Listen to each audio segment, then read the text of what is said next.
ప్రపంచంలో ఎక్కడ చూసినా జీసస్ క్రైస్ట్ ఏం ఆయన పైన నుండి ఊడిపడ్డా?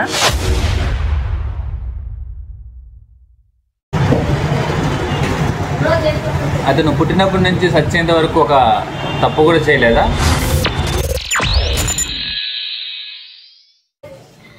Is Jesus holy? ఆయన జీన్స్ లో పాపం లేదా? ఒకసారి కూడా ఆయన పాపం చేయలేదా?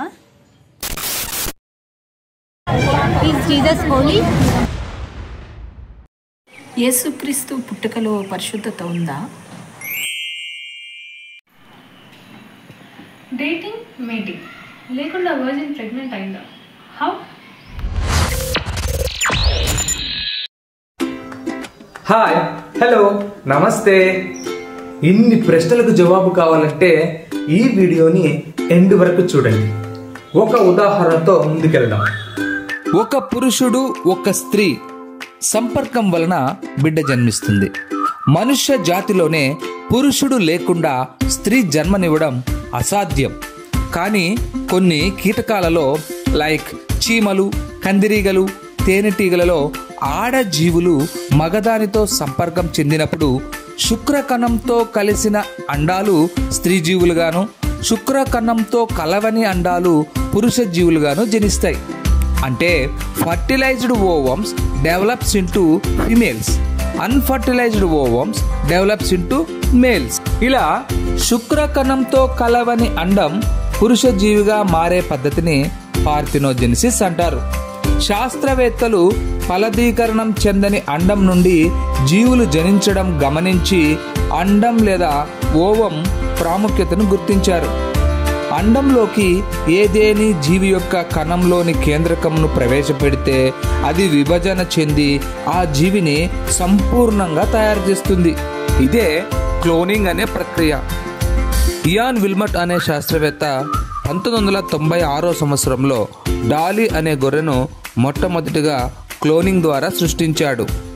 తరువాత ఈ ప్రాసెస్ని ఎలుకలు, కుందేళ్లు, గుర్రాలు, గాడిదలు, పందులు, మేకలు, ఆవులు, గేదెలు, కోతులు, పిల్లులు, కుక్కలు, కప్పలు ఇలా చాలా జంతువులలో ప్రయోగాలు చేసి సక్సెస్ సాధించాడు.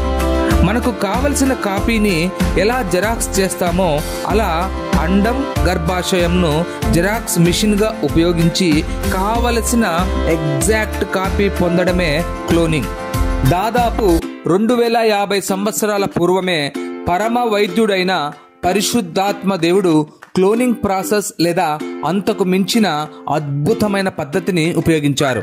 మేరీ అండంలోని కేంద్రకం తొలగించి పాపము లేని, పాపము తెలియని తండ్రిదేవుని నిత్య జీవ కణంలోని కేంద్రకంను ప్రవేశపెట్టి మరియ గర్భం ధరించేలా చేశారు. 9 నెలల తర్వాత శిశువు పుట్టాడు. ఆయన యేసు. యేసు 100% దేవుని కుమారుడు, 100% మరియ కుమారుడు కనుక మనుష్య కుమారుడు అంటారు. యేసులో పాపం లేదు, యేసు పుట్టుకలో పాపం లేదు, యేసు జీన్స్ లో పాపం లేదు. భూమి మీద జీవించినంత కాలము ఆయన పాపం చేయలేదు.